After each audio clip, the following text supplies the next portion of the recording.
Magandang araw po sa inyong lahat. Narito na po ang pinaka-latest nating update sa magiging lagyan ng panahon ngayong araw ng Martes,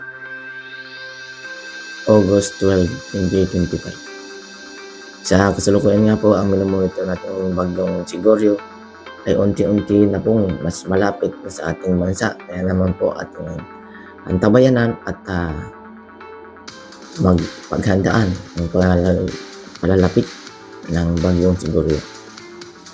Samantala, huling namatahan si Goryo sa layong 866 east of Itbayat, Batanes.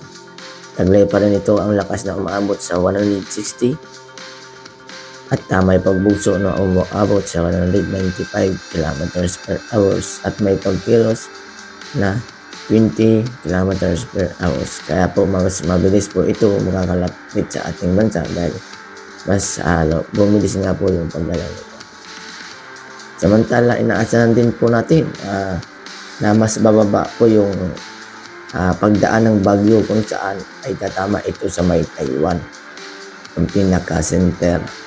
Ngunit kung ito ay tatama sa ating sa may Taiwan, ay asahan po ang hihilahin ito ang hanging habagat sa may hilagang Luzon. Lalo na mas apektado ang ating mga kababayan dito sa Itbayat, Batanes at Mabuyang Group of Islands. Lalo ba ang apektado at paglapit ng bagyo dahil yung pinaka area niya po ay pasok sa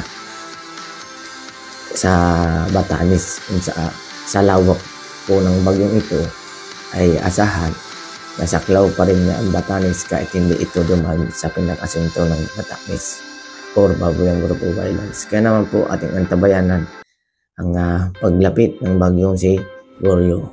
Dahil sa may kategorya pa po ito na typhoon category na hindi po basta-basta ang typhoon category ito na lubang mapanganib para sa ating mga kababayan na nadaanan itong bagyong ito. Kaya naman po abang lumalapit ito, mararanasan na po natin ang mga malakas na hangin at malakas na pag-ulan, lalo na po dito sa may hilagang Luzon at pinaka-ano po nga nito, pinaka-apektadong area ang Mabuyang Group of Islands and ang Batanes area. Kabilang na po ang hilagang Luzon at kanlurang Luzon dahil sa inaasa natin na hihilahin ito ang hanging habagat na umairil pa rin sa kanluran ng ating bansa. Samantala, para sa magiging lagay ng ating panahon dito sa Luzon, asahan pa rin ang maalinsang na panahon pagsapit ng umaga at asahan pa rin din pagsapit ng hapon at gabi ang mga pag-ulan at dala ng thunderstorm. Naman po, kung lalabas pa po kayo ng inyong tahanan, ay ugaliin pa rin po magdala ng payong sa mga biglaang pagbuhos ng pag-ulan. Para naman sa magiging lagay ng ating panahon dito sa Visayas, asahan pa rin po ang maulap hanggang sa maulap na pag-ulan, lalo na dito sa may kanlurang bahagi ng Luzon, Visayas. Samantala, ang nalalabing bahagi ng Visayas ay inaasahan natin magiging fair weather. Kumbaga, maliwalas na panahon pagsapit ng umaga, ngunit may asahan pa rin tayo pagsapit ng hapon at gabi ng mga thunderstorm. Kaya po maging alert lang po tayo sa mga biglaang buhos ng pag-ulan. Samantala, para man naman po sa magiging lagay ng panahon dito sa Mindanao ay asahan pa rin ang fair weather. Kung kaya't maging alert lang po tayo sa mga biglaang buhos ng pag-ulan at mainit na panahon. Dahil inaasahan nga po natin ang fair weather na lagay ng panahon. Kabilang na ang Hulo at ang Batanes area. Sa possible na makaranas pa rin sila na maulap hanggang sa maulap na pag-ulan ng mga kalat-kilat na pag-ulan dahil nga po yan sa hanging habagat.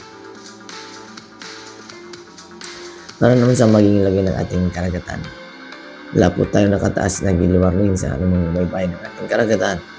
Ngunit diba yung pag-iingat po dito sa Hilagang Luzon dahil mas lalapit na po ang bagyong Sigoryo. Sa mga susunod na oras, mas lalo na po itong mas malapit dahil inaasahan nga po natin mas mabilis nga po ang paglapit ito dahil bukas ay inaasahan din natin na nakadaan na ito sa ating bansa.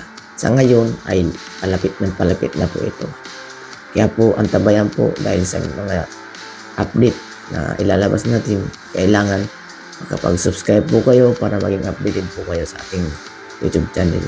And paki-share na rin po guys para mas marami tayong mababalaan mga kababayan at makaiwas sa mga lubhang epekto ng bagyong Siguryo, lalo na dito sa ilagan ng ating bansa.